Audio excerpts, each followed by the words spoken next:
Special episode রাজনীতির সাম দাম দণ্ডভেদে আপনাদের স্বাগত।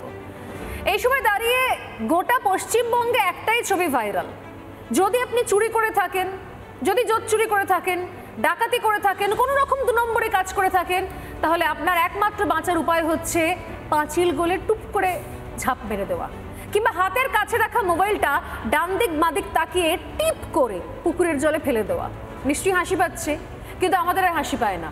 আমরা বিগত কয়েক মাস ধরে, বছর ধরে একই ছবি দেখতে দেখতে অভ্যস্ত হয়ে গেছি। আমরা জানি যে দুর্নীতি ইস্যুতে কোথাও কোনো নেতা, তৃণমূল কংগ্রেসের কোনো সম্পদ, কোনো রত্ন, কোনো হিরে মণি মানিক ধরা পড়লে আমরা বলে দিই রিপোর্টারদের, ভাই পাঁচিলের পাশে কিন্তু ক্যামেরাটাকে রেখে দিস, পুকুরের পাশে কিন্তু ক্যামেরা রেখে দিস। আমি এগুলো বলছি, পাশে থেকে ময়ূক ননস্টপ হাসছে।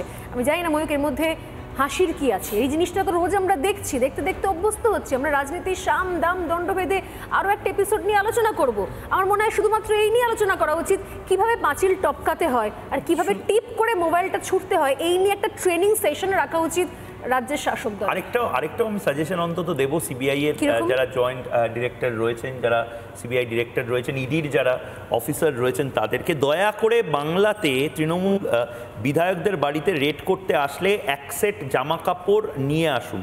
কারণ যে ছবি আমরা দেখছি, আবার যদি আপনারা সেই ছবিটা দেখেন, মানে একজন বিধায়ক মুখটা দেখুন, কি বেদনা, কি বেদনা, মুখের মধ্যে বেদনা, পেছনে কাদা মাটি, একেবারে মাখামাখি অবস্থা, পেছনে কাদা মাটি। ওই স্কুলে আমার সেই বন্ধু হয়তো দেখছেও, স্কুলে আমার এক বন্ধু ছিল ঠিক এরকমই, মানে কোনো একটা কারণে ঠিক ও মাঝে মধ্যে পড়ে যেত, বা এবং মুখে ওরকমই বেদনা থাকতো, ইস করে পুরো মুখটা জুড়ে একটা বেদনা, এবং তার সাথে সাথে ইস কি করে ফেললাম। এরা তৃণমূলের বিধায়ক, শুভ্রাংশুদা, মানে এরা জনপ্রতিনিধি। বাংলাকে আর কতটা নিচে নামাবে এই তৃণমূল কংগ্রেস? মানে দাদা এরা টিকিট পায়, এরা প্রচারে যায়, হাত টাত নাড়ে, গলায় মালা টালা পরে, এদের র্যালি ফ্যালি যায়, লোকজন দাদা জিন্দাবাদ জিন্দাবাদ করে স্লোগান দেয়। আর তারপর সেই দাদা চুরি দুর্নীতির দায়ে ধরা পড়লে, মানে ধরাও না, শুধুমাত্র ইডি সিবিআই এসছে, ইডির অফিসাররা এসছে, তাতেই পাঁচিল টপকে এই অবস্থা। না, আমার তো ব্যাপারটা বেশ ভালো লেগেছে না। তার কারণটা হচ্ছে এই ইডি, গম্ভীর মুখে একটা লোক, ইডি ঢুকছে, সিবিআই ঢুকছে, সিআরপিএফের জওয়ানগুলো চোখের পলক পড়ছে না, দাঁড়িয়ে আছে। টিভি স্ক্রিন যদি ভাবো, দেখতে ভালো লাগে না, দেখতে ভালো লাগে না, মজা আমার এই টেলিভিশন মুভমেন্ট যেটা বলা হয়। কিন্তু করছে কি, লাফাচ্ছে, পাঁচিল দিয়ে লাফিয়ে দিল, কাদা লেগে গেল, মোবাইলটা ছুঁড়ে দিল কচু বনে। এই মানে একটা অসাধারণ মুভমেন্ট, তুমি দেখো আর মন দিয়ে দেখো, মানে তুমি খবর পাচ্ছ। একটা জিনিস শুভ্রাংশুদার, ডেসপারেশনটা কিন্তু আছে। মানে আমরা যদি এই রঙ্গরসের বাইরেও ভাবি, মানে কেউ বা কারোকে তো এই জীবনকৃষ্ণ বেরোনোর পরে টানা ফোন করছিল শুভ্রাংশুদা, যার জন্য ও বিধায়ক, ও জানে যে ওর বাড়িতে সিসিটিভি আছে, সেগুলো ট্রেস হবে। ও ডেসপারেশনটা ভাবো, মোবাইলটাকে ডিস্ট্রয় করে দেওয়া বা ফেলে দেওয়ার। তার মানে ওই পার্থ চট্টোপাধ্যায় যেরকম ডেসপারেটলি সেই ভোরবেলা ফোন করেছিলেন, বাঁচানোর শেষ উপায় সম্বল হিসেবে জীবনকৃষ্ণ কোথাও না কোথাও বোধহয় এই জায়গাটা, জীবনের কোথাও জীবন সুতো বাঁধা আছে, জীবন কাটি রয়েছে কোনো প্রাণ ভোমরা। সেটা শুধুমাত্র মোবাইল নয়, না হলে 2400 জামিন পেয়ে বেরিয়েছে, মাত্র কয়েক মাসেও সময় পেয়েছিল।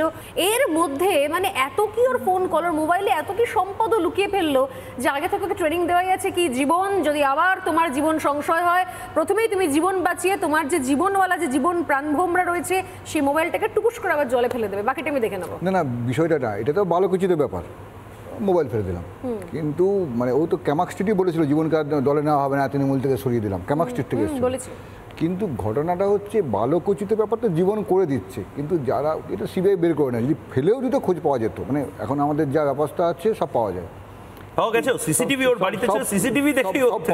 বালকোচিত ব্যাপার। কিন্তু যেটা মূল যারা আছে, মূল মাথা যাকে বলা হয়, মানে এটা যদি তোমার চুল মাছ হয়, রাঘব বোয়াল, তারা কিন্তু মোবাইল টোবাইল ফেলবে না। তারা জানে ব্যাপারটা, মোবাইল ফেললেও আর উপায় নেই, কারণ সিবিআই ধরে নেবে। আর সিবিআই যে ওদের জানে, ইডি জানে, ওরাও সেটা জানে, সেই জন্য ওরা একটু ভয়ে আছে, মুখ খুলছে না কেউ। জীবন কিছু কেউ কিন্তু একটাও কথা বলেনি, কারোর মুখে শুনছে কথা। আরেকটা হচ্ছে বিষয়, সেটা হচ্ছে নির্লজ্জতা। মানে নির্লজ্জতার এই ট্রেনিংগুলো কোথাও একটা ক্র্যাশ কোর্স বোধহয় হচ্ছে, এবং এই ক্র্যাশ কোর্সটা কোথায় হচ্ছে? কারণ আমাদের সাথে আজকে মেঘা রয়েছে এবং সন্তু রয়েছে, সন্তু পান অভিষেক বন্দ্যোপাধ্যায়কে ওই ডবল চাকরির বিষয়েও জিজ্ঞেস করেছিল। কিন্তু মেঘা, স্বর্ণালী, তোমার মনে থাকবে এত কিছু হয়ে গেল, মানে সারাদিন ধরে আমরা দেখালাম মোবাইল ফেলে দেওয়া, ওই বিকট মুখটা করে ওই বিকট মুখভঙ্গি নিয়ে একজন বিধায়ক দাঁড়িয়ে আছে, কাদা মাখ। তারপরে মেঘা 3 বার চেস করলো যখন ওকে কলকাতা নিয়ে যাচ্ছে, তখন বেমান বলে দিল যে কিছু হয়নি। কি ওই সময়টা রিক্যাপ, আসলে কি জীবন কৃষ্ণ সাহার জীবনটাই না দুর্নীতিতে ভরা, তাই কোনো লজ্জা নেই।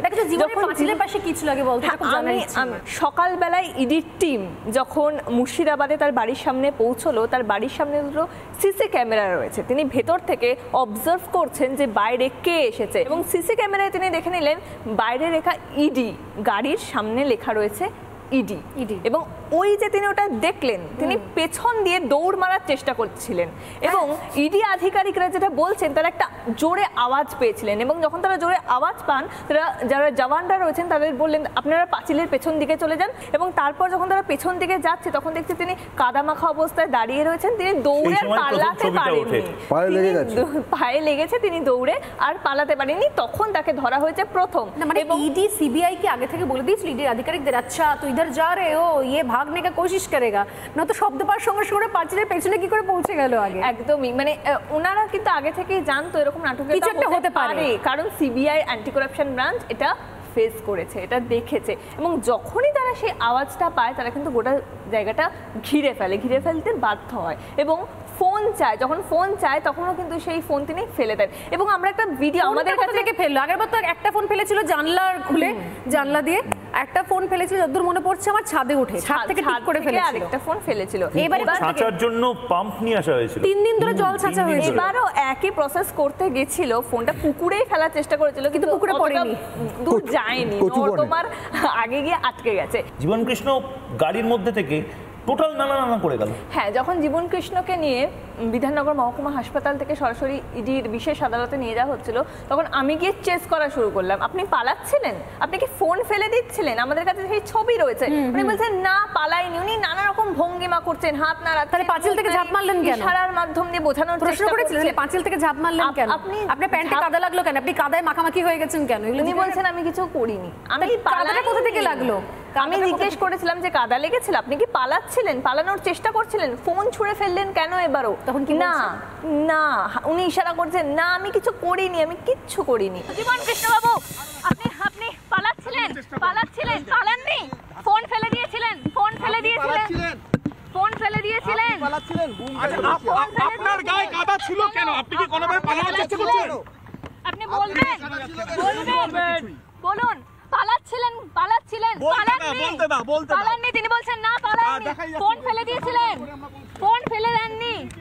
বেশ, তাহলে ভয় কিসের ভয়? জীবন কৃষ্ণবাবু পালানোর চেষ্টা করেছিলেন। মানে কি জিনিস উদ্ধার হয়েছে জীবন কৃষ্ণর বাড়ি থেকে? হ্যাঁ, বিশাল লম্বা তালিকা আছে, আমরা বহুবার বলেছি, তুই অনেক চোখের সামনে থেকে দেখেছিস যে কি জিনিসের। আগের বার আমি দেখেছিলাম যে তারা অ্যাডমিট কার্ডের জেরক্স, হ্যাঁ, ডকুমেন্টস, ওয়েমার্কশিট, মনে আছে সে 3টে মানে বাক্স ভর্তি, অলমোস্ট মানে ট্রলি টাইপের 3টে বড় বড় ব্যাগ বেরিয়েছিল, এত কাগজপত্র ছিল। এবারে আর কি বেরোলো? 40টিরও বেশি সম্পত্তির নথি, নামে এবং বেনামে, 40টা বেশি প্রপার্টি, শুধু নিজের নামে নয় আত্মীয় পরিজনদের নামে ভাগ করে দিয়েছে। যারা পিসির নামে তো অনেক কিছু রয়েছে, পিসির নামেও রয়েছে, ভাই ড্রাইভারের নামে ভাগ করে দিয়েছে, সম্পত্তির নাম লিখিয়ে দিয়েছে। এছাড়া অন্যতম গুরুত্বপূর্ণ বিষয় হচ্ছে প্রায় 3,500-এরও বেশি চাকরি প্রার্থীর নাম পাওয়া গেছে তার ফোন থেকে এখনো পর্যন্ত। তার কারণ এর আগে ইডির আধিকারিকরা যেসব এজেন্টদের ডেকে জিজ্ঞাসাবাদ করেছিলেন তাদের সঙ্গে সেই তালিকা মিলে যাচ্ছে। প্রসন্ন কুমার রায়কে ব্যবহার করতো, যার 650 কোটিরও বেশি সম্পত্তি রয়েছে, এবং সেটা বাজেয়াপ্ত করেছে। 650 কোটি একজন দালালের প্রপার্টি, 650 কোটি। মানে তাহলে জীবন কৃষ্ণের জীবন কত কোটিতে আটকে রয়েছে আমার সত্যি জানা নেই। মানে বাড়িঘর তো তুই দেখলি, মানে সাধারণত বাড়িঘর লাগলো বাইরে থেকে, একদম বাইরে থেকে সাধারণ একটা বাড়িঘর। ব্যবসা রয়েছে, বাবারও ব্যবসা রয়েছে, মিলের ব্যবসা রয়েছে, তো তারপরে এত কোটি কোটি টাকা, মানে একজন দুজন এজেন্ট নয়, বীরভূমে এজেন্ট রয়েছে, মানে আমাদের পশ্চিমবঙ্গের বিভিন্ন জেলাতে তার এজেন্ট রয়েছে, এজেন্ট ছড়িয়ে ছিটিয়ে রয়েছে। এইটা নিয়ে অদ্ভুত বিষয় যেটা সন্তু শুনছিল এতক্ষণ ধরে, কিন্তু প্রবলেমটা হচ্ছে সন্তু হাঁ করে শুনছে এগুলো। সন্তু অন্য 600 কোটি টাকা 650 কোটি টাকা সন্তু একজন দালালের। আর প্রতিদিন তুই রোজ অ্যাসাইনমেন্টে গিয়ে গিয়ে যাদের সঙ্গে রাস্তায় হাঁটিস, বৃষ্টিতে ভিজিস, রোদে পুরিস, আর আমরা তোকে ননস্টপ বলি কি লাইফ লাগবে, লাইফ দে। চাকরি প্রার্থী চাকরি হারা, মানে দুটো সেকশন এখন বাংলাতে দুটো সেকশন। একটা সেকশন হচ্ছে চাকরি হারা, বুঝতে পেরেছেন? এটা মিডিয়ার ভাষায় আমাদের চাকরি হারারা এই মুহূর্তে কোথায় আছে খোঁজ নিতে হবে। মানে একজনের মাথায় ডেজিগনেশন লেখা হয়ে যাচ্ছে চাকরি হারা, আমাদের বাংলাতেই হয়। মাথায় আবার ডেজিগনেশন লেখা হয় চাকরি প্রার্থী, তারা কোন ব্যাচের চাকরি প্রার্থী। আবার চাকরি হারারা দুটো ভাগ, আপনাদের বলছি বাংলাকে কি করেছি আমরা। দেখুন, একটা যোগ্য চাকরি হারা, একটা অযোগ্য চাকরি হারা, একটা টেন্টেড চাকরি হারা, একটা আনটেন্টেড চাকরি হারা। এরা দুজনেই, মানে যার কথা বলা হচ্ছে উনি আর তার স্ত্রী টগর, তো জীবনকৃষ্ণ সাহা, টগরী সাহা, দুজনই শিক্ষক। ঠিক, দুজনই শিক্ষক, তাই তো? একজন অনুব্রত মণ্ডলের জেলায় ছিল। বাংলার একটা কালো অধ্যায় আমরা দেখতে পাচ্ছি। আমি 2021-এর পর থেকে, আমাদের চ্যানেলের ভোটের পর থেকে আমরা লাগাতার তাদের সঙ্গে কথা বলেছি। কারোর বাবা অসুস্থ, ক্যান্সার নিয়ে বাড়িতে পড়ে রয়েছে, কারোর বাবা মা নেই, গোটা পরিবারটা তাদেরকে চালাতে হয়, কারোর বিয়ে হচ্ছে না। আমার বলতে এখনও সত্যি গলা কাঁপছে। আমি কয়েকজনের নামও করতে পারি, অভিষেক, পলাশ, টগরী বলেও একজন মেয়ে ছিল। এদের জীবনগুলো দেখলে সত্যি চোখে জল চলে আসবে। গোটা পরিবারটাকে টিউশন করে টানতে হয়, বাবা মা নেই, ভাইকে মানুষ করছে কেউ। এই পরিস্থিতিতে তারা চাকরির জন্য লড়াই করছিল রাস্তায় বসে, কিন্তু তাদের লড়াইটা একটা অর্ডারেই শেষ হয়ে যায়, গোটা প্যানেলটাকে বাতিল করে দেয়। কিসের জন্য? তৃণমূলের নেতা মন্ত্রীদের চুরির কারণে। আজ তাদের বাড়িতে কোটি কোটি টাকার গল্প হচ্ছে। স্বর্ণালী দ্বীপ, ময়ূকদা, শুভ্রাংশুদা গল্প শুনছো, কিন্তু আমার মনে পড়ছে সেই মুখগুলো যারা আন্দোলন করতে করতে কাঁদতে কাঁদতে অজ্ঞান হয়ে পড়েছে, অ্যাম্বুলেন্সে তুলে নিয়ে গিয়ে তাদের ভর্তি করতে হয়েছে। এমনকি অ্যাম্বুলেন্স না থাকার কারণে রাস্তায় তাদেরকে নিয়ে কাঁধে করে তাদের সহযোদ্ধারা হাঁটতে শুরু করেছে। এই বাংলাটা কোন জায়গায় পৌঁছচ্ছে? আমি একজন তরুণ প্রজন্ম হিসাবে বলছি, তাদের সঙ্গে প্রতিদিন থাকতে থাকতে আমিও বুঝতে পেরেছি, যদি সরকারি চাকরি না থাকতো তাহলে বেসরকারি চাকরি করতে পারতো তারা। কিন্তু সেই রাস্তাটাও তো এই রাজ্যে খোলা নেই। আমরা সিঙ্গুরে, আমাকেই পাঠিয়েছিলে অ্যাসাইনমেন্টে, আমি সিঙ্গুরে গিয়ে দেখেছি সিঙ্গুরের একজন ছেলে এই টাটার মাঠে দাঁড়িয়ে বলছে, সন্তুদা আমাকে ভিন রাজ্যে কাজ করতে যেতে হয়, আমার বাবা অসুস্থ, মা অসুস্থ, আমি পাড়া প্রতিবেশীর কাছে আমার বাবা মাকে কার্যত রেখে যেতে হয়, যে কোনো ওষুধ কিনতে হলে আমার পাড়া প্রতিবেশী কিনে দেয়। যদি আজ আমার বাড়ির পাশে কারখানাটা হতো তাহলে আমি এখানে কাজ করে খেতে পেতাম। অর্থাৎ সরকারি এবং বেসরকারি দুটো জায়গায় কিন্তু নষ্ট হয়ে গিয়েছে। এটা কালো অধ্যায়, আমি বারবার বলছি। কাজ নেই মানুষের কাছে, সরকারি চাকরি নেই। এই অভিষেক ছেলেটা, মমতা বন্দ্যোপাধ্যায় বলেছিলেন ডবল ডবল চাকরি হবে। আমি সিজিও কমপ্লেক্সের সামনে অভিষেক বন্দ্যোপাধ্যায়কে জিজ্ঞাসা করেছিলাম, আপনারা চাকরি দেবেন বলেছিলেন না? অভিষেক বন্দ্যোপাধ্যায় বলেছেন, কই, আমি তো বলিনি। মমতা বন্দ্যোপাধ্যায় বলেছিলেন, তখন তিনি কথা ঘোরাচ্ছেন, আপনার কি চাকরি হচ্ছে না? 2021 সালে ডবল ডবল চাকরি প্রতিশ্রুতিতে এসেছিল তৃণমূল কংগ্রেসের তরফ থেকে। আমি বলেছিলাম ডবল ডবল চাকরি, তৃণমূল সুপ্রিমো বলেছিলেন ডবল ডবল চাকরি হচ্ছে না। তা চাকরি প্রার্থী যারা বসে রয়েছে তারা কারা? চাকরি প্রার্থীরা যারা বসে রয়েছে তারা কারা? আপনার চ্যানেল চাকরি প্রার্থীরা তুলতে পারেনি। গুজরাটে চাকরি নেই, বাংলায় সংবাদ মাধ্যম খুলেছেন কেন? বাংলায় চাকরি আছে বলে চাকরি পেয়েছেন। যারা যারা যারা বসে রয়েছে, রিপাবলিক গুজরাটি হয়নি কেন? না, অভিষেক বাবু উত্তর দিতে হবে, প্রশ্ন তো নয়। বাংলায় সুযোগ রয়েছে বলে আপনি চাকরি পাচ্ছেন। এই পার্টে সন্তু একটা জায়গায় আমি দেখছি অভিষেক বন্দ্যোপাধ্যায় বলছেন এই চাকরির বিষয়ে, আমি তো চাকরির কথা বলিনি, আমি তো কোনো প্রতিশ্রুতি দিইনি। আর তারপর আরো ইন্টারেস্টিংলি উনি কথা বললেন, উনি বললেন যে এখানে চাকরির অভাব কে বলেছে? তাহলে তোমরা তো রয়েছে এখানে। মানে রিপাবলিক বাংলা চ্যানেল খুলেছে, অফিস খুলেছে, এটা নাকি কর্মসংস্থান হয়েছে।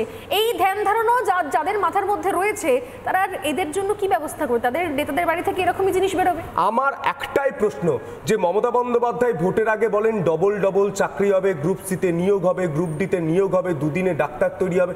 বাংলা আজ কোন জায়গায় দাঁড়িয়ে রয়েছে? মমতা বন্দ্যোপাধ্যায় বলছেন পরিযায়ীরা ফিরে আসুন, মানে তিনি আগুনে আরো ঘি ঢালছেন। কাজ তো নেই, আরো বাংলার যুব সমাজকে রাস্তায় দাঁড় করে দিচ্ছে। এটা সহজ প্রকল্প। তুমি আমার রাজ্যে যতক্ষণ থাকছো ততক্ষণ তুমি বাঙালি নও, ততক্ষণ তুমি তোমার কাজের দায়িত্ব আমার নয়। তুমি এবার থেকে আমার রাজ্য থেকে ভিন রাজ্যে চলে যাও, তখন তুমি বাঙালি হয়ে গেলে, তখন তুমি আমার কাছের হয়ে গেলে, এবং তখন তুমি পরিচয় হয়ে গিয়ে তখন তুমি আমার প্রকল্পের আওতায় আসবে। নিজের রাজ্যে থাকতে, মানুষটা নিজের কাছে থাকতে তার কোনো দাম নেই। সে চলে যাওয়ার পর, ভিন রাজ্যে চলে যাওয়ার পর, পরিচয় হয়ে যাওয়ার পর, তখন তার দাম হিসেব করছেন, নিলাম করছেন মমতা বন্দ্যোপাধ্যায়। স্বর্ণালী, এখান থেকে পরিত্রাণের উপায়টা কি? এবং এই পরিত্রাণের উপায় যদি সত্যি বিজেপি যে দাবিগুলো করছে, বড় বড় দাবি করছে, আমরা সত্যি বদল আনবো, আমরা বদলা দেব, আনবো না, আমরা ইন্ডাস্ট্রি আনবো, শিল্প আনবো, কি কি আনবে ভাই? কি কি করবে, তৃণমূলকে কেউ পছন্দ করছে না বুঝলাম, বিজেপি এলে কি কি হবে, আর সেটার একটা হিসেব নিকেশ করার জন্য আমি, শুভ্রাংশু এবং স্বর্ণালী বসেছি। আমাদের সাথে বাংলা টেলিভিশনে প্রথমবার আনকাট, একটা অংশ কোনো কাট নেই, একটা অংশ কোনো থমকে যাওয়া নেই, আনকাট গল্পের মাধ্যমে অনেক কিছু জেনে নেওয়া, সেটা করতে চলেছি বিজেপির রাজ্য সভাপতি শ্রমিক ভট্টাচার্যের সঙ্গে। শ্রমিক ভট্টাচার্য এবারে স্পেশাল গেস্ট। শ্রমিক বাবু কয়েক সেকেন্ডের মধ্যে আমাদের স্টুডিওতে।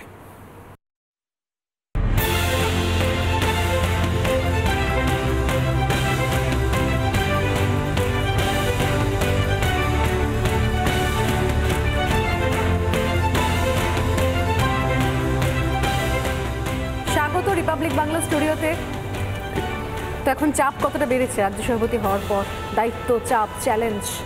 আমি একজন পূর্ণ সময়ের রাজনৈতিক কর্মী, প্রায় 40 বছরের বেশি সময় ধরে রাজনীতিতে আছি, এর বাইরে অন্য কোনো কাজ করিনি। সুতরাং এটা চাপের বিষয় নয়, নিঃসন্দেহে একটা দায়িত্ব থাকে। আর সভাপতিটা একটা বহমানতা। পার্টির বিভিন্ন দায়িত্বে ছিলাম অতীতে, এখন এই সব দায়িত্ব দিয়েছে। এটা তো ক্যাপ্টেনের দায়িত্ব, এটা তো ক্যাপ্টেন ক্রিকেটার ছিলে, ফুটবলার ছিলে, কিন্তু এটা একদম তোমাকে বলা হচ্ছে ক্যাপ্টেন ওই টিমটাকে জেতাতে, ট্রফি আনতে। ট্রফি কি ক্লাবে আসবে? ক্লাবে তো ট্রফি হিসাবে তো আমরা রাজনীতিকে খেলা বলে মনে করি না, আমরা মনে করি রাজনীতি একটা ভাবনার সঙ্গে একটা ভাবনার লড়াই, এবং সেক্ষেত্রে টিম গেমটাই প্রথম কথা। দু একটা বল অফ স্ট্যাম্পের বাইরে ব্যাটের কানায় লেগে চলে যেতে পারে স্লিপে, সেটা যাতে না যায় সেটা দেখার দায়িত্ব আমার। সেই সময় এমার্জেন্সি হয়েছিল যখন আমরা 10 বছর বয়স।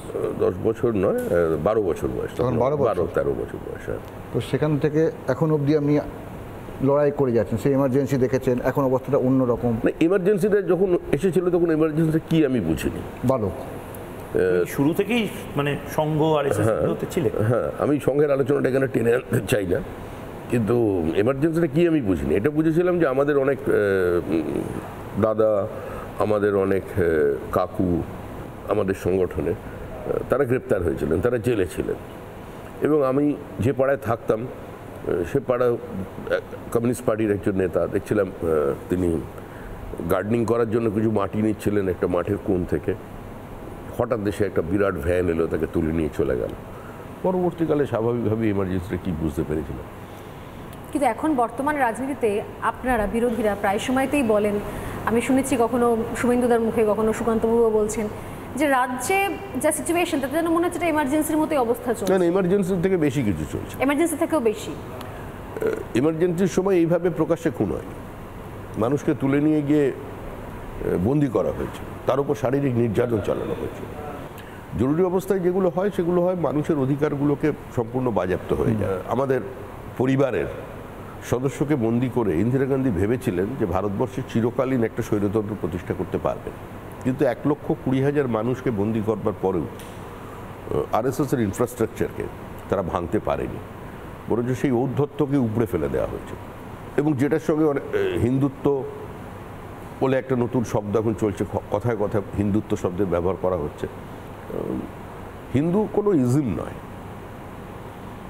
এটা একটা চলমান পদ্ধতি। আর হিন্দুকে যদি ধর্ম বলা হয় তাহলে সেটা আবর্তিত, বাদবাকি রিলিজিয়ন যেগুলো আছে সেগুলো প্রবর্তিত, মানে তার কোনো পরিবর্তন হয়নি।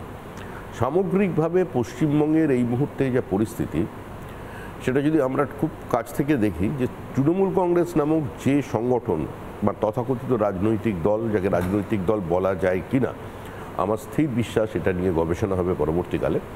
তাদের কাছে একটাই অস্ত্র ছিল, সিপিএম বিরোধিতা, সিপিএম বিরোধিতা এবং সিপিএম বিরোধিতা। ইস্যু ছিল একটাই, রেস্টোরেশন ডেমোক্রেসি। তো সেই স্লোগানে মমতা বন্দ্যোপাধ্যায় ক্ষমতা এলেন। মমতা বন্দ্যোপাধ্যায় ক্ষমতায় আসার 1 বছরের মধ্যেই পুরো গণতান্ত্রিক প্রক্রিয়া ব্যবস্থা, গণতান্ত্রিক ব্যবস্থার মধ্যে যে রাজনৈতিক সৌজন্য থাকে সেটাকে ধ্বংস করে দিলেন। আজকের পৃথিবীতে শাসক দলের শুধু বিরোধিতা দিয়ে তো চলে না, কোনো দিনই চলেনি। তার একটা অল্টারনেটিভ পলিসি দরকার। একটা গভর্নমেন্ট পাওয়ারে আসার সঙ্গে সঙ্গে বলে দিল, আমি 1 ফিট মানে স্কোয়ার ফিটও জমি অধিগ্রহণ করব না। পশ্চিমবঙ্গের অধিকাংশ জমি কাল্টিভেটেড, জমির মালিকানা ছোট ছোট কৃষকদের হাতে দিতে পেরেছিলেন, ক্ষেত মজুরকে মালিক করেছিলেন, আমিও মালিক। আমিও তোমার পাশের চেয়ারে বসতে পারি, একা শুনে বসতে পারি। এই অধিকার, এই মর্যাদাটা সিপিআইএম দিয়েছিল, এটা কেউ অস্বীকার করতে পারবেন না। কিন্তু তারপরে সেখান থেকে নিয়ে গিয়ে যে কোঅপারেটিভ মুভমেন্ট, সেটা হয়নি। সামগ্রিকভাবে পশ্চিমবঙ্গের কৃষি ব্যবস্থা বা পুরো ইরিগেশনের যদি আমরা কথা বলি, কোনো উন্নতি হয়নি। ক্ষমতায় আসবার পরে তৃণমূল বললো আমরা কোনো জমি অধিগ্রহণ করব না।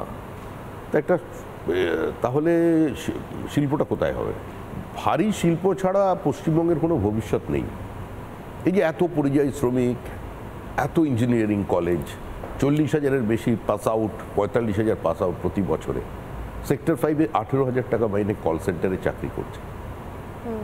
আজকে এখান থেকে তারা বেঙ্গালুরুতে চলে যাচ্ছে। বেঙ্গালুরুর দ্বিতীয় কথ্য ভাষা বাংলা। 3 বছর আগের হিসাব আমি প্রতিদিন বলি, 14,60,000 বাঙালি তরুণ তরুণী সেখানে কাজ করছে। এই পরিস্থিতি সরকারের জন্য তৈরি হয়েছে। পরিযায়ী শ্রমিক, মুখ্যমন্ত্রী 5,000 টাকা আমরা দেখলাম টিএমসিপির প্রতিষ্ঠা দিবস মঞ্চে মমতা বন্দ্যোপাধ্যায় বললেন যে ভারী শিল্পে নাকি পশ্চিমবঙ্গ 1 নম্বর হয়ে গেছে।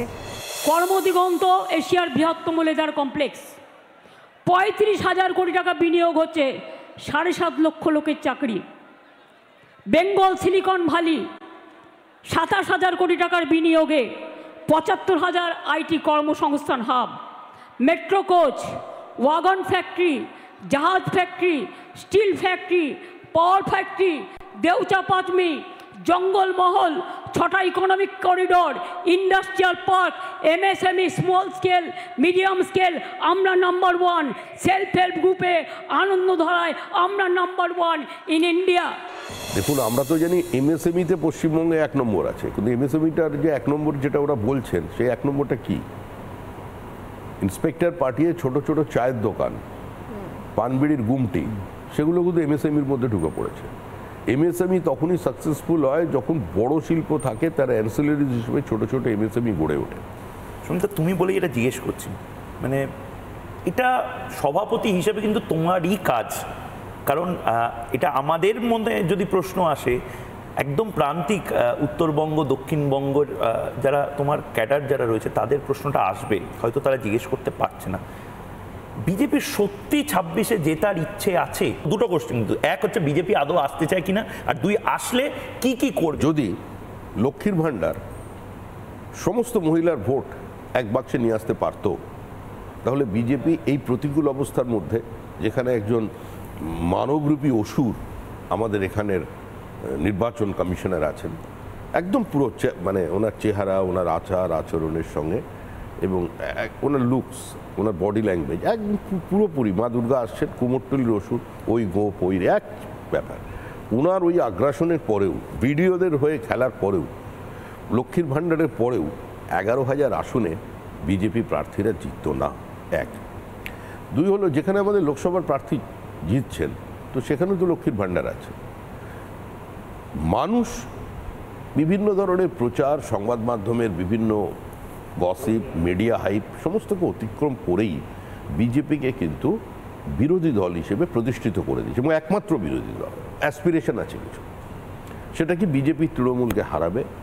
আবার কিছু মানুষ প্রচার করছে, একটা পারসেপশন তৈরি করার চেষ্টা করছে যে তৃণমূলের সঙ্গে বিজেপির একটা গটাপ আছে, সেই জন্য কেন্দ্রে বিজেপি থাকবে, রাজ্যে তৃণমূল থাকবে। এটাও প্রচার চলেছে সমান্তরালভাবে, যে কথাটা তুমি বলছো। 242টা আসনে নির্বাচনে লড়াই করে 2টো আসন পেয়েছিলাম। আমাদের দেখে মানুষ বলতো হাম দো হামারা দো। আদবানিজি একবার কলকাতায় বলেছিলেন, হ্যাঁ হাম দো হামারা দো ওর বাংলাদেশে আনে দো। কারণ মিড-80s থেকে আমরা এই অনুপ্রবেশের বিরুদ্ধে, ডেমোগ্রাফিক চেঞ্জের বিরুদ্ধে, একটা সাইলেন্ট ডেমোগ্রাফিক ইনভেশনের বিরুদ্ধে আমরা কথা বলে আসছি। এই রাজ্যে জমি নীতির পরিবর্তন প্রয়োজন আছে। 1, আমরা একটা মডেল দিয়েছিলাম, মানে প্রস্তাব দিয়েছিলাম বুদ্ধদেব ভট্টাচার্যের কাছে। আমরা বলেছিলাম, দেখুন আপনার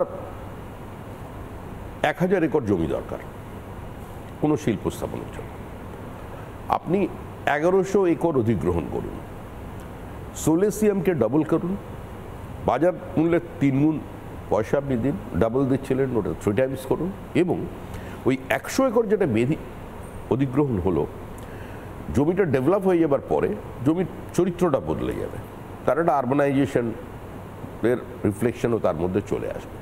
সেইটাকে অনুপাত হিসেবে কৃষকদের মধ্যে বন্টন করুন। একদিকে তার যে সেই জমি হারা হলো, সে আরেকটা জমিও পেল, এবং সেই জমির মূল্যটা যে বিঘের যে মূল্য ছিল সেটা কিন্তু পরবর্তীকালে ডেভেলপ হয়ে যাওয়ার পর, ইন্ডাস্ট্রি হয়ে যাওয়ার পর সেটা 3 গুণ তার বেনিফিট হলো। এটা আমরা চাই। আমাদের বক্তব্য হচ্ছে আমরা শিল্পায়ন চাই, এবং শিল্পে আর কৃষির ওই সহাবস্থান নয়, কিন্তু যদি যখন জমি অধিগ্রহণের সময় কৃষকের জমি অধিগ্রহণ করলে ওই শিল্পে কৃষকের অংশীদারিত্ব দিতে হবে, তাকে শেয়ার দিতে হবে।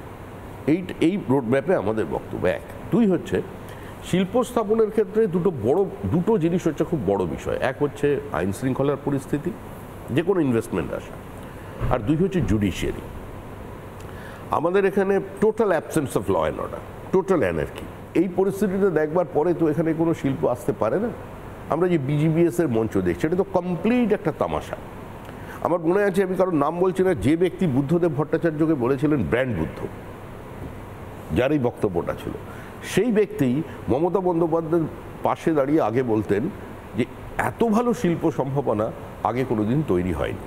এবার তার ব্যালেন্স শিটটা দেখুন গত 9 বছরে, যে তিনি কোথায় ইনভেস্ট করেছেন।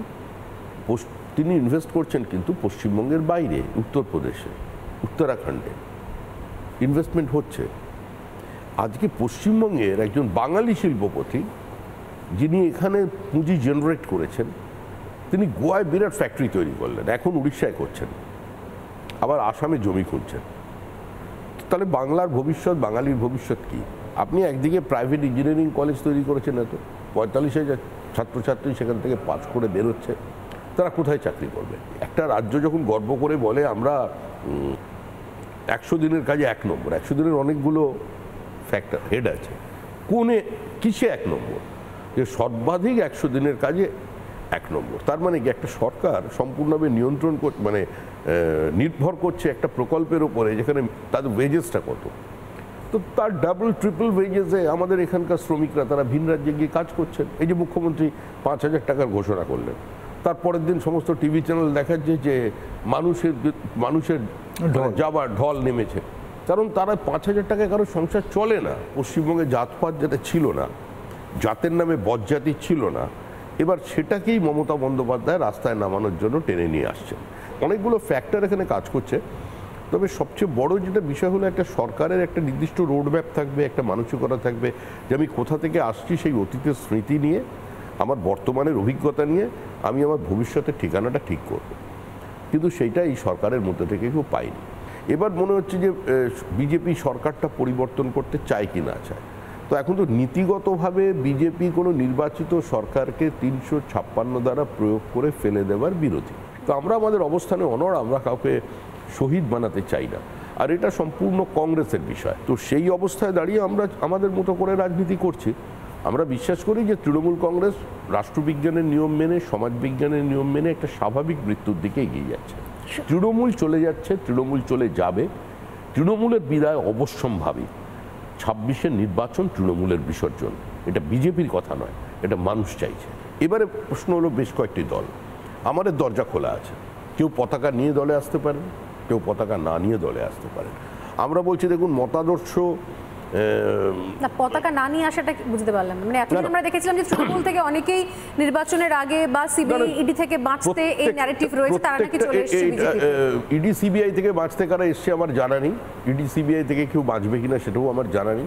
একটা মানুষ যদি, যারা দুর্দিনে মমতা বন্দ্যোপাধ্যায়ের সঙ্গে ছিলেন, তারা বিভিন্ন মামলা, মিথ্যা মামলায় জড়িয়ে গিয়ে নিজেদের প্রাণের ঝুঁকি নিয়ে যারা ঘাম রক্ত দিয়ে ওই ঘাসফুল এঁকেছিলেন, যারা এখনো তৃণমূল কংগ্রেসের মানে ক্ষমতার অমৃত রস পান করেননি, এরম যদি কোনো ব্যক্তি, এরম যদি কোনো কর্মী দলে বিজেপিতে আসতে চায়, তথাকথিত পরিবর্তনের জন্য নয়, পুরো পশ্চিমবঙ্গের স্বার্থে আসতে চায়, তাহলে কি আমরা তাকে নেব না? অবশ্যই নেব।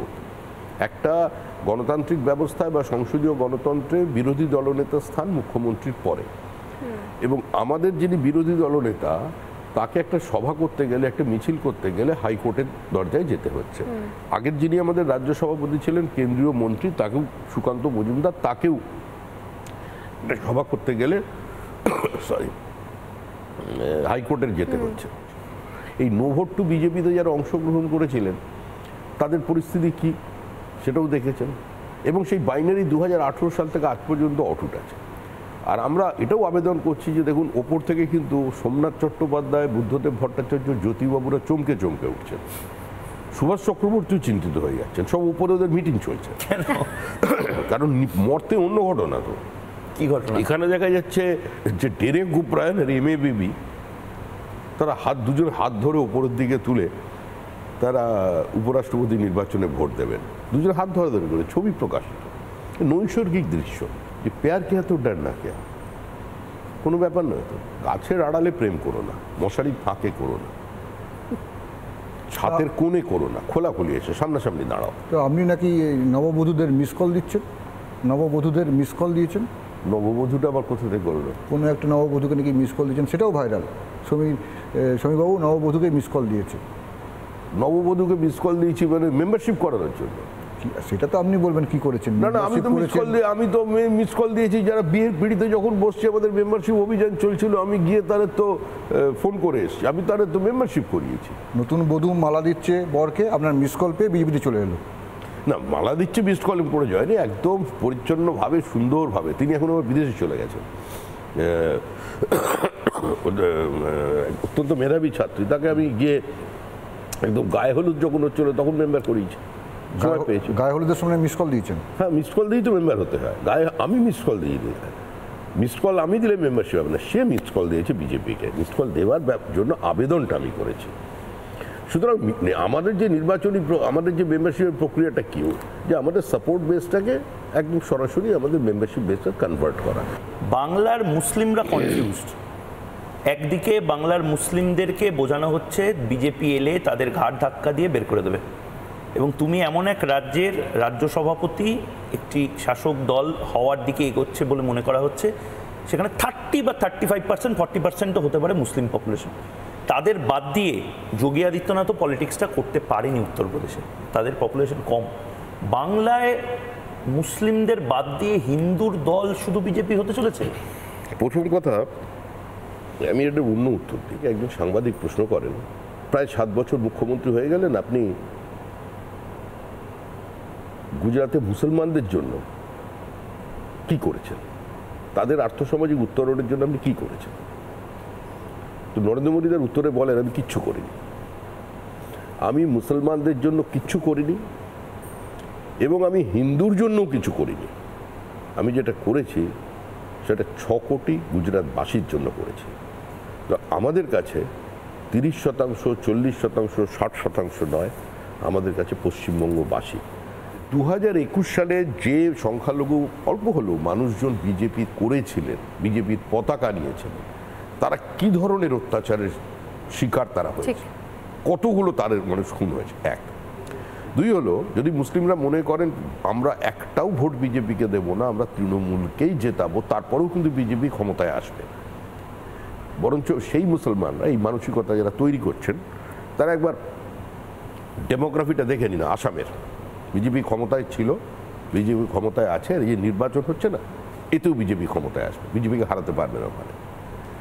আর আমরা মুসলিমদের কাছে গিয়ে বলছি, ভারতীয় মুসলমান যারা দেশটাকে নাপাক বলেনি, যারা দেশটাকে দারুল হার্ব বলেনি, দেশটাকে নিজের দেশ বলে মনে করে, যারা পাকিস্তান ক্রিকেট খেলায় জিতলে বাজি পোড়ায় না, যারা এখানে স্কুলের দেওয়ালে পোস্টার লাগায় না যে মূর্তি পুজো বন্ধ করো, সরস্বতী পুজো করতে দিলে আমাদেরও এখানে নবী দিবস করতে দিতে হবে, এই ধরনের মুসলমানের বিরোধী বিজেপি নয়। আমরা চাইছি তারা সমাজের মূল স্রোতে ফিরে আসুক। আপনি একটা আমার কথার উত্তর দিন তো ভাই, আপনারা এই যে যারা এই রোজ আপনারা সন্ধ্যা হলেই টিভি চ্যানেলে দেখান ফিরহাদ হাকিম বিবৃতি দিচ্ছেন, যেখানে তিনি হঠাৎ জামাত দাওয়াতে ইসলাম তো বলছেন, ওগুলো ঠিক আছে, ওটা ওনার ধর্মীয় ব্যাপার, আমি তো আঘাত দিচ্ছি না। তো ওনার মেয়েরা কোন স্কুলে পড়েছে? জাভেদ খানের ছেলে মেয়ে কোন স্কুলে পড়েছে? কনভেন্টে। সমস্ত কনভেন্ট। যত এখানে এই ধরনের মানুষজন আছেন যারা বিজেপিকে আক্রমণ করেন, তাদের আগে মুসলমানদের চিনতে হবে। তারা গতানুগতিকতার ওই খারিজি মাদ্রাসার বাইরে, তাদের জীবন আধুনিক, তারা বিদেশ ভ্রমণ করেন, আর আপনার যাদের দিকে দূরে সরিয়ে রেখে দিয়েছে তাদের বলছে তোমরা সংখ্যা দিয়ে ক্ষমতা দখল করো। অনিতা দেওয়ান কী কারণে খুন হয়েছিলেন? লাইগেশন ক্যাম্প করতে গিয়ে, ফ্যামিলি প্ল্যানিংয়ের কথা বলতে গিয়ে, ভেসেক্টমির কথা বলতে গিয়ে। আর আজকে যেখানে ফ্যামিলি প্ল্যানিং সরকারের একটা ফ্ল্যাগশিপ প্রজেক্ট, সেই মমতা বন্দ্যোপাধ্যায়ের মন্ত্রিসভার একজন সদস্য সিদ্দিকুল্লাহ চৌধুরী তিনি বিধানসভার ক্যাম্পাসে দাঁড়িয়ে বলছেন হাম দো হামারা চার। তো এটা কোনো সুস্থ ব্যবস্থায় কাম্য? গ্রাম বাংলায় যাবেন, লেখাপড়া জানা উচ্চবিত্ত তারা একটাকে দুটো সন্তান নেয়, আর সাধারণ বা নিম্নবিত্ত পরিবার তারা 3টে 4টে 5টাও হয়, হিন্দু হোক মুসলমান। হামদো হামারা চারের এটা হলো আপনার তার বিশ্লেষণ। আপনারা ভোট না দিলেও পশ্চিমবঙ্গে পরিবর্তন করে দেবে মানুষ, কিন্তু তখন কিন্তু মানে আফসোস করবেন না। আমাদের কাছে যখন একজন মুসলমানের নাম বলতে না, থ্রেট কেন হবে? আফসোস করবেন না যে আমি এটা ভালো পরিবর্তন নিজেকে সামিল করতে পারিনি। একবার গুজরাটের মুসলমান, উত্তরপ্রদেশের মুসলমান, মধ্যপ্রদেশের মুসলমান, তাদের অর্থনৈতিক অবস্থাটা দেখুন, আর একবার পশ্চিমবঙ্গের মুসলমান, মুর্শিদাবাদ মালদার অর্থনৈতিক অবস্থা দেখুন। আরে যেখানেই নির্মীয়মান বাড়ি ভেঙে পড়ছে তার তলায় মুর্শিদাবাদের মুসলিম শ্রমিক, পরিযায়ী শ্রমিক, টানেলের মধ্যে আটকে পড়ছে, সেখানেও বাঙালি। তাহলে বাঙালি কি? বাঙালি হচ্ছে 18,000 টাকা মাইনে চাকরি করা ইঞ্জিনিয়ার, আইটি মজদুর, আর বাইরে রাজমিস্ত্রি, তারা ওখানের মজদুর। বাঙালির এটাই এখন পরিচিতি, আর এই পরিচিতির বাইরে আমরা নিয়ে আসতে চাই। আপনার এখানে সুস্পষ্ট শিল্প জমি নীতির পরিবর্তন করতে হবে, কৃষককে শিল্পে অংশীদারিত্ব দিতে হবে, পশ্চিমবঙ্গের আইন শৃঙ্খলার ব্যবস্থা উন্নতি করে এটাকে ইনভেস্টমেন্ট ফ্রেন্ডলি স্টেট বানাতে হবে। ডেস্টিনেশন বেঙ্গল শুধু স্লোগান নয়, সেটাকে কাজে লাগাতে হবে, কারণ আমাদের সমুদ্র আছে, আমাদের নদী আছে, আমাদের টাকা আছে, আমাদের মেধা আছে, আমাদের টোপোগ্রাফিক্যাল অ্যাডভান্টেজ আছে, আমাদের টেকনোলজি আছে। তো সুতরাং আমরা কেন গুজরাটের ইকোনমির সঙ্গে কম্পিট করতে পারবো না? আমরা বলছি বাংলাকে গুজরাট হতে দেবো না। গুজরাটের এফডিআই কত? গুজরাটের এফডিআই হচ্ছে 39.6%। বাংলার এফডিআই কত? বাংলার এফডিআই হচ্ছে 6.6%। তো এই যে ব্যবধানটা তৈরি করলো, সেটা কে করলো? মোটামুটি বালি তুলতে তুলতে তো যে অবস্থা করে দিয়েছে, নদীর গতিপথ বদলে গেছে উত্তরবঙ্গে। আর উত্তরবঙ্গ তো সম্পূর্ণ বিচ্ছিন্ন, বঞ্চিত উত্তরবঙ্গ, অবহেলিত উত্তরবঙ্গ, পিছিয়ে পড়া উত্তরবঙ্গ। এ তো আমি যবে থেকে রাজনীতিতে আছি তবে থেকেই শুনছি। আগে বামপন্থীরা বলতেন, তখন কংগ্রেস বলতো, আমরাও বলতাম, তারপরে তৃণমূল কংগ্রেস হলো, তারাও বললেন। মুখ্যমন্ত্রী এসে একটা ঐতিহাসিক একটা পদক্ষেপ নিলেন, খুব ভালো। উত্তরকন্যা, ওনার একটা কবি মন আছে, নামটামগুলো ভালো দেন উনি সব জায়গায়। উত্তরকন্যা হয়ে গেল। তিনি বলে দিলেন এখানে মন্ত্রীরা আসবেন, সেক্রেটারিরা আসবেন নিয়ম করে, কাউকে আর কষ্ট করে কলকাতায় আসতে হবে না। কিন্তু উত্তরবঙ্গের বাজেটারি অ্যালোকেশন কত? ও তো জল গরম হয় না। একজনও তো উত্তরবঙ্গের মন্ত্রী দাঁড়িয়ে বলেন না যে ভাই এটা যে টাকাটা আপনি দিচ্ছেন বাজেট বিতর্কে, এটা পর্যাপ্ত নয়, বাড়াতে হবে। ওখানে আমি মন্ত্রী ছিলাম যখন দেখেছিলাম, গৌতম দেব ছিলেন, একবার উঠেছিল, মিথ্যা বললো, একটু বাড়লে ভালো হয়, মানে এরকম টাইপের কথা বলতে পারছেন, জোর করে বলতে পারছে না, ক্ষমতা নেই। এবারে আপনি একবার দেখুন বাজেটারি অ্যালোকেশন যেটা, সেটা সর্বাধিক ব্যয় হয়েছে কত? এক বছর একবারই হয়েছে, যেদিন থেকে উত্তরকন্যা তৈরি হয়েছে, 41%। তারপরে 23 থেকে 24%-এর মধ্যে ঘোরাফেরা করছে। ওখান থেকেও টাকা সাইফন অফ করে অন্য জায়গায় চলে যাচ্ছে। আপনি বললেন যে অনেক কিছু মিসকমিউনিকেশন হয়, অনেক কিছু ভুল বোঝা হয়, অনেক মিডিয়ার ভূমিকা থাকে। এই ভুল বোঝানো বা ন্যারেটিভ সেট, আমি দুটো ন্যারেটিভের কথা বলি। একটা ভাবছিলাম বলবো, তার আগে মই বলে দিয়েছি সংখ্যালঘু বিষয়টা আপনি ক্লিয়ার করে দিলেন, এবং ঘটনাচক্রে কিছু পরিবর্তন চোখেও পড়ছে। 2021-এর তুলনায় 2025-এ এসে আমরা দেখতে পাচ্ছি বিজেপির সভা, বিজেপির মঞ্চ, বিজেপির হয়ে বক্তব্য রাখা বা বিজেপির ভার্সনটাই আমরা অনেক সংখ্যালঘুর মুখ থেকে এখন শুনতে পাচ্ছি। এটা চেঞ্জেস এসছে, এটা অস্বীকার করার কোনো জায়গা নেই। কিন্তু দুটো ন্যারেটিভ, দিদি মোদি সেটিং আছে, দিদি মোদি সেটিং আছে, দিদি মোদি একসঙ্গে চলছে। আর 2 নম্বর ন্যারেটিভ, সেটা হচ্ছে বিজেপি শুধুমাত্র হিন্দুদের দল, ধর্মের রাজনীতি করে এবং শুধুমাত্র হিন্দুদের নিয়ে ভাবছে। এই দুটো নিয়ে আপনি কি বলবেন? একদম ঠিক কথা বলেছেন, বিজেপি হিন্দুদের দল। কারণ বিজেপির কাছে হিন্দু যে সংজ্ঞা, সেটার মধ্যে ভারতবর্ষে যারা, পশ্চিমবঙ্গে যারা মুসলমান আছে তারাও সেই অর্থে হিন্দু। কারণ হিন্দু তো কোনো ধর্মের নাম নয়, হিন্দু একটা জীবন পদ্ধতি, একটা হিন্দু একটা বহমানতা, ওয়ে অফ লাইফ, যেখানে মত প্রকাশের সুযোগ আছে, অধিকার আছে। তো তাহলে যদি বিজেপির হিন্দুকে যদি সাম্প্রদায়িক ঢঙে রাঙিয়ে দেওয়া যায়, তাহলে কাজী নজরুল ইসলামকে কি বলবেন? রবীন্দ্রনাথ ঠাকুর শিবাজি উৎসবে যে কবিতা লিখেছিলেন, একই ধর্ম রাজ্য পাশে খণ্ডচ্ছিন্ন বিক্ষিপ্ত ভারত বেঁধে দিব আমি, কি বল, এর উত্তর কে দেবে? এর ব্যাখ্যা কে দেবে? উত্তরপাড়া ভাষণে ঋষি অরবিন্দ বলেছিলেন, what is religion which we called Sanatan eternal, it is the Hindu religion because Hindu nation has kept it, I say it is Sanatan Dharma which for us is nationalism. এর উত্তর কে দেবে? তিনি কি সাম্প্রদায়িক ছিলেন? বিবেকানন্দ বলেছিলেন যে হিন্দু ধর্ম থেকে একজন চলে যাওয়ার অর্থ একজন কমে যাওয়াই নয়।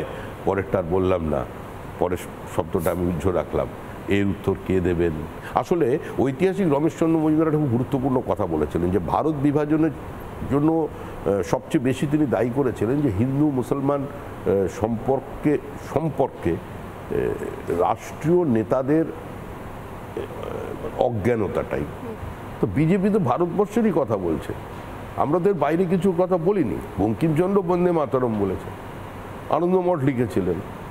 আমরা এসে আমরা করেছিলাম কি, যখন দিল্লিতে আমাদের প্রথম সরকার হলো মদনলাল খুরানার সরকার, আমরা প্রত্যেক সরকারি স্কুলে বন্দে মাতরমটা গাওয়া হবে প্রথম শুরুতে, এটা আমরা বাধ্যতামূলক করে দিলাম। কংগ্রেস রাস্তায় নামলো, বলে এটা সাম্প্রদায়িক সিদ্ধান্ত। সৌগতবাবু বললেন যে বন্দে মাতরমের মধ্যে সাম্প্রদায়িকতার গন্ধ আছে। বুদ্ধদেব ভট্টাচার্য বলেছিলেন, আমার ভেবে আশ্চর্য লাগে যে বঙ্কিমচন্দ্রের মতো একজন প্রতিভাবান উপন্যাসিক কী করে আনন্দমঠ উপন্যাসটি লিখেছিলেন। বুদ্ধদেব ভট্টাচার্যকে ব্যক্তিগত আক্রমণ করার আমার কোনো অভিপ্রায় নেই। সত্যই বাংলা এবার মাঝখানে একটা বাঙালি নিয়ে চলছে, মানে আমরা এটা বুঝতে পারছি না, এটা ঠিকই আমরা বাংলা জানি না। ওটা আমি সাম্প্রতিককালে একটা সাংবাদিক সম্মেলন শুনেছিলাম, সেখানে মুখ্যমন্ত্রী বলছেন যে আমরা একটা নতুন গবেষণা করেছি, সেই গবেষণা করেছেন ভাষাবিদরা বেশ কয়েকজন, এবং তার সঙ্গে আমাদের সেক্রেটারিরাও আছেন। এরা সবাই মিলে গবেষণা করে আমরা এটা দেখতে পেয়েছি যে বাংলা ভাষাটা 2 থেকে 2,500 বছরের পুরনো। তো দেখছি আলাপনবাবু ঘুরছেন সামনে, তো বল আলাপন কত দূর আমাদের বইগুলো?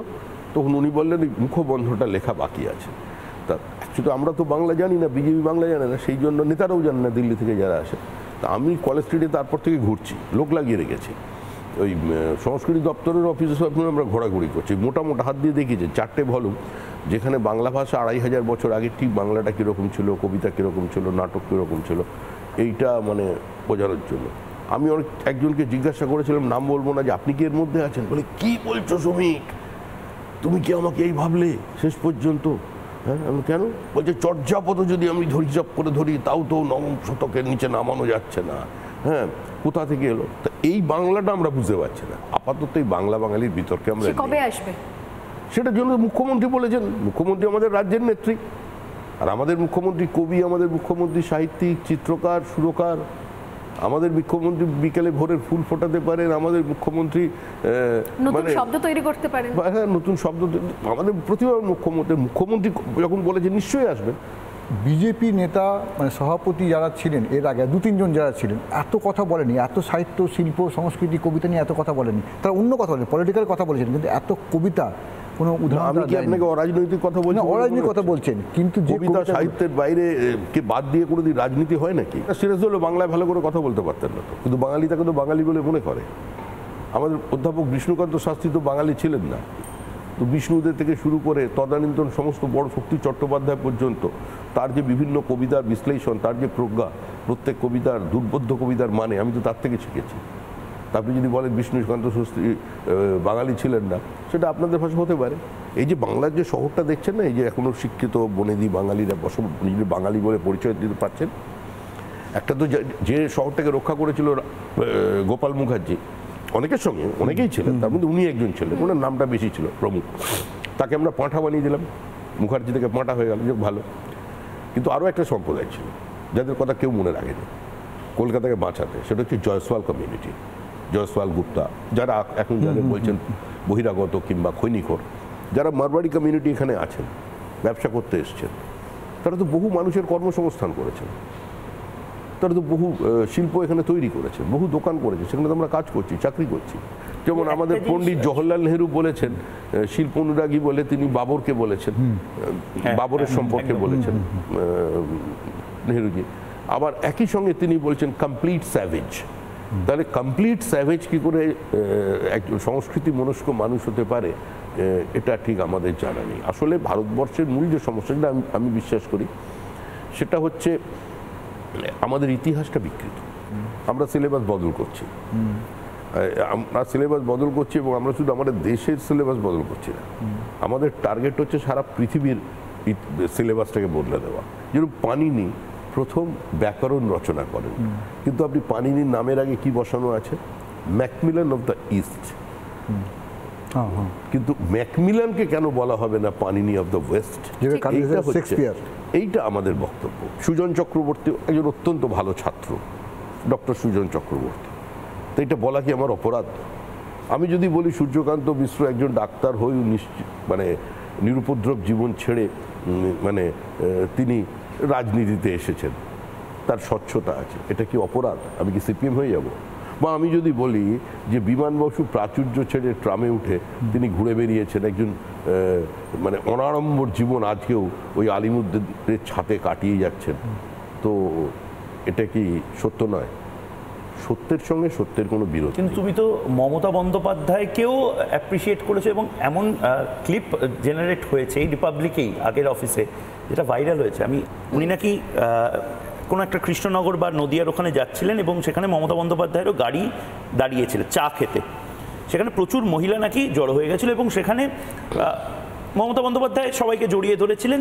কোনো এক মহিলার আংটিতে নাকি মমতা বন্দ্যোপাধ্যায়ের একটি চুল, আমি যদি ভুল না করি, সেটি আটকে গেছিল। গ্রামের মহিলারা, এটা শ্রমিক ভট্টাচার্য বিজেপি নেতা বলছেন, গ্রামের মহিলারা ঘিরে ধরে ওই চুলের এক একটি অংশ বাড়ি নিয়ে গেছে মমতা বন্দ্যোপাধ্যায়ের জনপ্রিয়তা বোঝাতে। বিজেপি নেতা শ্রমিক ভট্টাচার্য এটা বলেছিলেন এবং এটা আমি জানি না এটা নেগেটিভ পাবলিসিটিও না, এটা একটা পজিটিভ পাবলিসিটি তুমি তৃণমূল নেত্রীকে দিয়ে দিয়েছিলে। আমি আজও সেই কথাই বলছি। তুমি এখন রাজ্য সভাপতি হিসেবে, আমি রাজ্য সভাপতি হিসেবে সেই কথা বলছি। কেন গেম ছেড়ে দিচ্ছ? 2011 সালে আগে পশ্চিমবঙ্গের মুখ্যমন্ত্রী মমতা বন্দ্যোপাধ্যায় ছিলেন স্বপ্নের মেঘবালিকা, আর ক্ষমতায় আসবার পরে আমি যেটা বলেছি সেটা 2011 আগের ঘটনা। এটা সোনামুখীর কাছে একটা চায়ের দোকানের ঘটনা আমি বলেছিলাম, হ্যাঁ। তো সেখানে তারপরে সেই মমতা বন্দ্যোপাধ্যায়কে মানুষ চিনতে পারছেন না। তারাই বলছে জানি না কেন এমন হয়, তুমি আর নেই সে তুমি। যিনি হয়ে উঠেছিলেন স্বপ্নের মেঘবালিকা, যিনি স্বপ্ন দেখাতে পেরেছিলেন যে সিপিএম হারতে পারে, সিপিএমকে হারানো যেতে পারে এবং সিপিএম হারতে চলেছে, সেই মমতা ব্যানার্জি আজকে কিন্তু সাঁঝবাতির রূপকথা, এর বাইরে কিছু নয়। মুখ্যমন্ত্রীর বিশ্রামের প্রয়োজন। আমি আজকে একটাই বলতে পারি, তুমি বারবার যখন বলছো আমি ওনাকে চাই, আমি তোমাকে চাই, আমি শুধু তোমাকেই চাই। 2026-এর নির্বাচনের পরেও তোমাকে চাই, পদ্মপাতায় জলের মতো এপাশ থেকে ওপাশে বিরোধী নেত্রীর অবস্থানে। তৃণমূল যাচ্ছে, তৃণমূল চলে গেছে, উনিও চলে যাবেন। শৌভিকদা, যে সেটিং এর ন্যারেটিভ বলেছিলাম সেটার উত্তর কিন্তু পাইনি, ওটা পেন্ডিং আছে। কোনটা? সেটিং এর ন্যারেটিভ। যেটা সেটিং এর ন্যারেটিভ যারা এস্টাবলিশ করতে চেয়েছিল তারা বিধানসভায় শূন্য হয়ে গেছে। মুর্শিদাবাদে একজন প্রার্থী জিতেছিলেন কংগ্রেসের, বাইরন বিশ্বাস। ওটা আমি খুব মজার গল্প। তো ওটা হলো কি, আমরা বারবার বললাম দেখুন এটা হচ্ছে এটা কংগ্রেসের ওখানে পরিচিতি ছিল, আমরাও ওখানে নির্বাচনে আমরা তৃতীয় স্থানে ছিলাম, কিন্তু আমরা খুশি ছিলাম এই কারণে অনেক বেশি বুথে আমরা এজেন্ট দিতে পেরেছিলাম এবং আমরা যে ভোট আশা করেছিলাম তার থেকে সামান্য কিছু ভোট বেশি পেয়েছিলাম। কিন্তু আমরা বারবার এটা বলছিলাম এইটা কোনো কংগ্রেসের জয় নয়, বা এটা ন্যারেটিভ ভাঙার কোনো গল্প নয়, বাইনারি ভাঙার কোনো গল্প নয়, এটা হচ্ছে সম্পূর্ণ একটা ক্ষণিকের একটা ফলাফল এসে কেউ আমাদের কথা বিশ্বাস করলো না। তখন এর যে বাবা মা দুজন ছিলেন, একজন বাবা বা জেঠু দুজন, একজন তো অন্নপ্রাশনের ভেন্যু ঠিক করতে বেরিয়ে পড়লেন, আরেকজন মেনু ঠিক করতে বেরিয়ে পড়লেন, অদিত চৌধুরী আর মোহাম্মদ সেলিম। আর ছেলেটা কি করলো, ছেলেটা হামাগুড়ি দিতে দিতে পাশের বাড়ি চলে গেল। তো এই তো হচ্ছে ব্যাপার। কংগ্রেসের থেকে আপনি নির্বাচিত করবেন, তৃণমূল কংগ্রেসে চলে যাবে। সিপিএমকে মানুষ আর নিচ্ছে না। সিপিএম তো 34 বছর পর্যাপ্ত সময় পেয়েছে। তো সিপিএমের যে কর্মীরা নো ভোট টু বিজেপিতে গিয়ে তৃণমূলকে পিছনের দরজা দিয়ে জিতিয়ে দেওয়ার চেষ্টা করছে, আমার মনে হয় সেটা ঠিক নয়। এই নির্বাচনটা পশ্চিমবঙ্গের মানুষের, মানে যে অর্থে তোমরা হিন্দু শব্দ ব্যবহার করো, মানে এখন তো একটা সম্প্রদায়কে হিন্দু বানিয়ে দেওয়া হয়েছে, কিন্তু বৃহৎ অর্থে সেটা হিন্দু নয়। যারা আমাদের কাছে হিন্দু ব্যাখ্যা অন্য, এখন চলিতভাবে অর্থে প্রচলিত শব্দে হিন্দুর একটা অন্য মানে দাঁড়িয়েছে। এটা বাঙালি হিন্দুর অস্তিত্ব রক্ষার শেষ নির্বাচন এবং মুক্তমনস্ক জাতীয়তাবাদী শিক্ষিত মুসলমান সমাজের জন্য শেষ নির্বাচন। বাংলাদেশে শুধু হিন্দু মহিলারা আক্রান্ত হয়নি, শুধুমাত্র ইন্দিরা গান্ধীর নামাঙ্কিত যিনি জন্মদাত্রী বাংলাদেশে তার 70,000 বইতে আগুন লাগেনি। সেই বই সেখানে কিন্তু আক্রান্ত মুসলমানরাও হয়েছে, তাদের যারা সুশীল সমাজের প্রতিনিধি ছিলেন তাদের বাড়িগুলো ভাঙা হয়েছে, প্রাণ ভয়ে সিম কার্ড চেঞ্জ করে বিভিন্ন জায়গায় তারা লুকিয়ে আছে।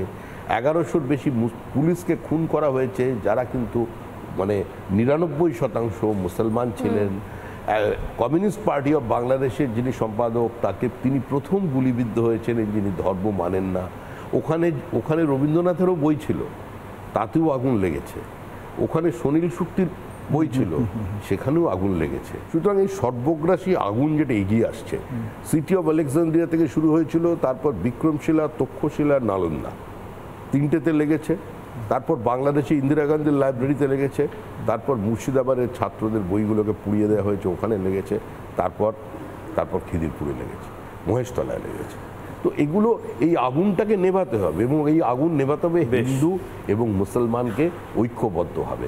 আমরা পশ্চিমবঙ্গের উত্তরণ চাই। আর অনুরোধ করছি আবার এই মাধ্যম দিয়ে সমস্ত শিল্পপতিদের কাছে, যারা স্টার্ট আপ করছেন তাদের কাছে, শিক্ষিত ছেলে মেয়েদের কাছে 1 বছর অপেক্ষা করুন। 1 বছর অপেক্ষা করুন। আচ্ছা, এটা শেষ করার সময় এটা একটা মজাদার জায়গা। তুমি কি বাঙাল না ঘটি? আমি তো ভারতীয়। ইস্ট বেঙ্গল না মোহনবাগান? এই হচ্ছে শ্রমিক ভট্টাচার্য। কোনটা? ইস্ট বেঙ্গল না মোহনবাগান? না, আমি মাঝখানে। এখানে আমার পাশে দুজন ঘটি বসে আছে, দুজন মোহনবাগান বসে আছে। আমি ইস্ট বেঙ্গল, গর্বের সাথে বলি আমি বাঙাল, আমি উদ্বাস্তু পরিবারের ছেলে। কিন্তু এবার আমি উত্তরটা আমি দিতে না, সেই জন্যই বলছি তোমরা হেরে গেছো। আমার দাদুর একখান দেশ ছিল, সেই দেশটা ছেড়ে আমরা আজ ভারতীয় হিসেবে বসে আছি একজন ঘটির জন্য, একজন পার মোহনবাগানের জন্য। সেই মোহনবাগানির নাম বাঙালদের কাছে ভুলিয়ে দিয়েছে কংগ্রেস, বামপন্থীরা। বিজেপি উত্তরণের জন্য কি করছে? শ্যামাপ্রসাদ মুখার্জি হুগলির ঘটি একেবারে পার মোহনবাগানি, আশুতোষ মুখার্জির ফ্যামিলি। দেখুন, যদি আমার পরিবারের ইতিহাস জানা যায় তাহলে 1947 সালের 15ই আগস্ট আমরা ছিলাম পাকিস্তানে, ভারতবর্ষে। আর 1947 সালের 17ই আগস্ট আমরা চলে গিয়েছিলাম পাকিস্তানে। আমার পৈতৃক বাড়ি যশোরে, সুতরাং স্বাভাবিকভাবেই প্রেসিডেন্সি রিজিয়ন এটা পড়ছে, তো সেটা যশোরটা তো আমাদের এদিকের মধ্যে একটু এদিক ওদিক হয়ে গেল। এদিক ওদিক হয়ে যাওয়ার পরে তারপর শ্যামাপ্রসাদ মুখার্জি, এনসি চ্যাটার্জি, রমেশচন্দ্র মজুমদার, মেঘনাথ শাহ, কংগ্রেসের সমস্ত সদস্য যারা আছেন হিন্দু, এবং এমনকি জ্যোতি বসু, রতনলাল ব্রহ্মণ ওই প্রস্তাবে ভোট দিয়েছিলেন। আর যার কথা এখন বাংলার মানুষ ভুলতে চলেছে, তার নাম নিশানি নেই, সেটা যে শিবেন্দু শেখর রায়, মালদায়, যিনি মালদাকে রক্ষা করেছিলেন, ভারত মুক্তি করেছিলেন, শ্যামাপ্রসাদ মুখার্জিকে বুঝিয়েছিলেন, তার পুত্র সুখেন্দু শেখর রায় পিতা তিনি বুঝিয়েছিলেন এবং এটা বিরাট কাজ করেছিলেন। সদা বিবাদমান জমিদার গোষ্ঠীগুলোকে এক জায়গায় নিয়ে এসে তিনি শ্যামাপ্রসাদ মুখার্জির কাছে এনেছিলেন এবং র্যাডক্লিফের নেতৃত্বে যে বেঙ্গল বাউন্ডারি কমিশন যেটা তৈরি হয়েছিল তাতে তিনি নেতৃত্ব দিয়েছিলেন মালদার ইনক্লুশনের পক্ষে। এখন মোহনবাগান ইস্ট বেঙ্গল লড়াই করলে চলবে না, যেমন ইস্ট বেঙ্গলের একটা ক্যাচ লাইন আছে, ছিন্নমূল মানুষের আকাশ ছোঁয়ার স্বপ্ন। এখন দেখছি সেখানেই আবার গিয়ে তারাই আবার তাদের কর্মকর্তা বলছেন ইস্ট বেঙ্গলের যে পয়লা বৈশাখটা কেন আমাদের বাংলার জন্মদিন হবে না। তার পাশাপাশি অন্য পোস্টারও পড়েছে যে যাদের জন্য ছেড়েছিলাম দেশ তারাই এখন পড়েছে বাঙালির বেশ, সেটাও পড়তে শুরু হয়েছে, তারপরে বাঙালি ঘুরে দাঁড়াচ্ছে। এটাই তো আমাদের সবচেয়ে বড় সাফল্য। যদি Mamata Bandyopadhyay in the mean time, যতদিন আপনি সভাপতি হিসেবে রয়েছেন সেই সময়ের মধ্যে কোনো মন্দির, কোনো জায়গা, কোনো অনুষ্ঠান করেন, পুজো পার্বণ করেন এবং আপনাকে ব্যক্তিগতভাবে আমন্ত্রণ জানান, আপনি কি সে আমন্ত্রণ রক্ষা করার জন্য মমতা বন্দ্যোপাধ্যায়ের বাড়ি যাবেন বা অন্য কোথাও কোনো পুজো প্যান্ডেল বা কোনো মন্দির, দীঘার পরে হয়তো মন্দারমণিতে একটা হয়তো ধাম তৈরি হলো, কৃষ্ণধাম বা গণেশ কিছু তৈরি হলো, সেরকম ভাবে যদি মমতা বন্দ্যোপাধ্যায় মাননীয় মুখ্যমন্ত্রী যদি আপনাকে ব্যক্তিগতভাবে আমন্ত্রণ জানান, আপনি কি সে আমন্ত্রণ রক্ষা করার জন্য যাবেন? রাজনৈতিক সৌজন্য সম্পূর্ণ ভিন্ন, আর মন্দির মসজিদকে রাজনীতির সঙ্গে সম্পৃক্ত করে দেওয়া সেটা সম্পূর্ণ ভিন্ন। তো আমি ভয়ে যাব না, এ কারণেই ভয়টা আমার পার্টির ভয় নয় বা দলীয় শৃঙ্খলার ভয় নয়, কারণ যেখানে জগন্নাথকে চ্যালেঞ্জ করছে সেখানে গিয়ে যে চ্যালেঞ্জ করছে তার পাশে দাঁড়ালে বিপদ আছে, জগন্নাথ দেব ছাড়বে না, সেই ভয় যাব না। আচ্ছা, আমি একটা অস্বস্তিকর প্রশ্ন করছি। আচ্ছা, আপনি সরাসরি বলুন তো, শুভেন্দুর সঙ্গে সম্পর্ক কেমন? শুষ্কং কাষ্ঠং তিষ্ঠতি অগ্রে নীরস তরুবর পুরত ভাগে। আমি দেখেন পুরো পুরো অসাধারণ করে চালাকি উত্তর দিলেন। যেটা আমি চালাকি করবো কেন? কেন শুভেন্দুর সঙ্গে আমার সম্পর্ক খারাপ হবে? বেশ, আমাদের এই এটা কিন্তু জমে গেছিল 1 ঘন্টার এই পডকাস্ট, রাজনীতি, সাম দাম দণ্ডভেদ সমস্ত কিছু নিয়ে কথা বলা, এবং রিপাবলিক বাংলায় শ্রমিক ভট্টাচার্যের এই এক্সক্লুসিভ নো হোল্ড বার্ড বোধহয় এটাকেই বলে, কোনো কিছু ছেড়ে কথা হয়নি। বঙ্গ বিজেপি কি ভাবছে, কি করতে চাইছে, কোথাও কোনো কনফিউশন কিন্তু এই আমার মনে হয় ইন্টারাকশনের পরে আর কোথাও রইল না। একদম হেমন্তের পোস্টম্যান বিজেপি রাজনীতিতে। সময় শেষ, এবং অন্য সমস্ত খবর দেখার জন্য চোখ থাক রিপাবলিক বাংলায়। কথা হবে চোখে চোখ রেখে। নমস্কার।